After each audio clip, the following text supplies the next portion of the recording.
Hello, I'm Adam Paul Morgan. Thank you for clicking on to what is my thoughts on the Blu Ray version of the film Logan, which is coming out in the UK on the 10th of July, and I managed to get my hands on this copy a few days earlier. So, what do you actually get with this film? Now, of course, the film, I haven't done a review on it as such, but I'm just going to basically say, on all these sort of modern DVDs and Blu-rays, and I suppose 4K and 3D films now, you get the sort of newspaper advertisements, you know, the sort of 5 stars, the absolutely bloody brilliant, and things on the back that say the definitely the best one yet. And very rarely I actually agree with what these sort of big magazines and newspapers actually say about the film. The film is what it actually says on the tin.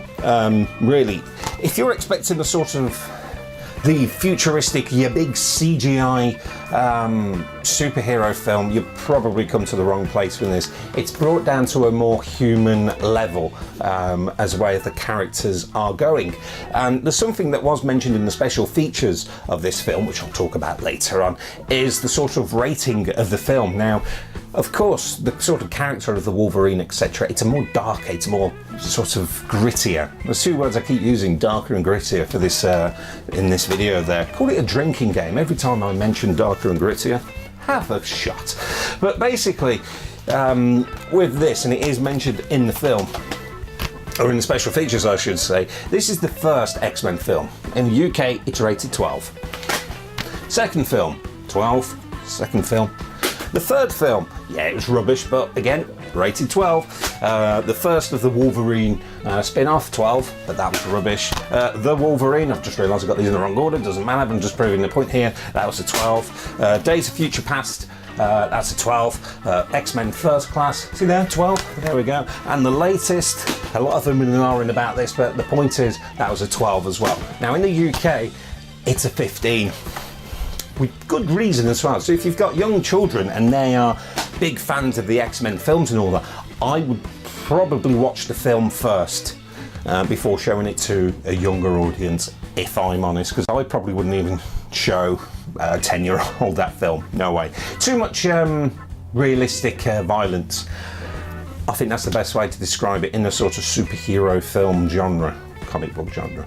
So that's the sort of thing with that, unfortunately. But going away from the sort of kiddier side, you do get the more grown-up versions of the 2 characters in the film, played by Patrick Stewart and Hugh Jackman, of course, who have been in, you know, nearly all the films here, and it's the best performances that they've done.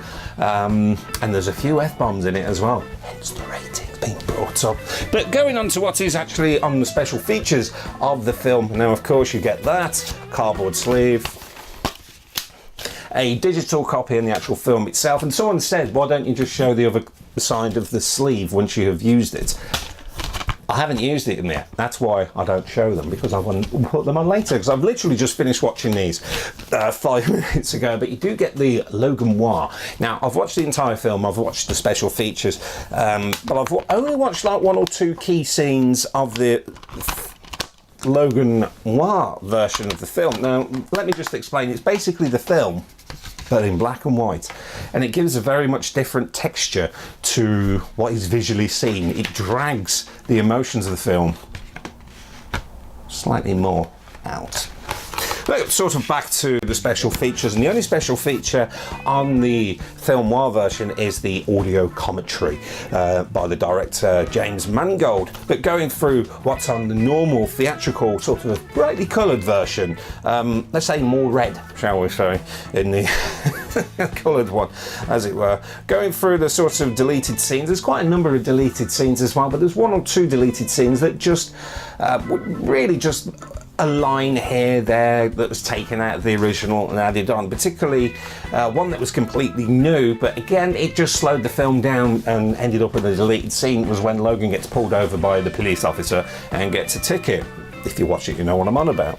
Of course, audio commentary, I've mentioned that for the main film, and the black and white, but that's really it. And there's 1 or 2 sort of trailers as well. But overall, really, if you're the fan of the X-Men, it's a very different and very enjoyable watch, this film is. And I'm going to say, nearly, without giving too much away. But there we are, that's Logan, the Blu-ray, which will be out on the 10th of July in the UK very, very soon. So I'm Adam Morgan, thank you so much for clicking on. Do the subscribe stuff and hit the like button, and if you didn't like it, hit the dislike button. But there we go, thank you very much for watching. I'm Adam Paul Morgan, thank you.